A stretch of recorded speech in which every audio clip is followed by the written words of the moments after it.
Frank had always been extremely low profile. His colleagues didn't even notice if he'd boarded the ship. Stranded on the garbage planet, Frank was forgotten by his coworkers for a full 23 years. It wasn't until they planned another vacation that everyone remembered Frank had been left behind. They quickly flew back to the garbage planet and sure enough, found him there. Over those 23 years, he built a shelter from old books and survived by eating insects. Now finally rescued, Frank's mindset had undergone a drastic change. During time, he put on Fry's clothes and hatched a bold idea he could completely replace Fry. His eyes darted wildly, hypnotizing everyone, and his colleagues mistook Frank for Fry. The real Fry was left stranded on the garbage planet. Frank tried to take over Fry's life entirely, even attempting to sleep with Leela. But Leela sensed something was off about Fry and politely declined his date invitation. Soon, Hermes also noticed discrepancies. Recently, not only had the company's performance improved, but the strange odor around Fry had vanished. Additionally, the current Fry was unusually diligent, taking on all the chores without complaint. Professor Farnsworth realized these changes in Fry had started right after their return from the garbage planet. They all agreed something bizarre must have happened. To investigate further, the group traveled back to the garbage planet. A familiar figure appeared before them, but everyone, still hypnotized by Frank, failed to recognize that the man in front of them was the real Fry.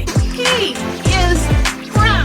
To prove his identity, Fry pulled out a stack of cherished photos, finally jogging everyone's memories. With his hypnosis broken, Frank finally explained his motives. During those 23 years of isolation, he'd been studying a book on eye hypnosis, reading it thousands of times. Coupled with his previous invisibility, Frank had successfully replaced Fry. But Fry was still confused. Why him? Frank explained that Fry had the life he'd always longed for. His days at Planet Express had been the happiest of Frank's life. He then pulled out a gun and announced that since his plan had failed, he'd make them taste the agony of abandonment. Frank started the ship, intending to leave alone, but crashed into a pile of books. He had no idea how to fly it. Facing Frank's heavy gunfire, Professor Farnsworth signaled everyone to sneak onto the ship through the exhaust pipe. Bender found a bottle of chili powder and planned to make a chili bomb, but the next second, he forgot who he was supposed to throw it at. Soon after, the group escaped the garbage planet in their ship.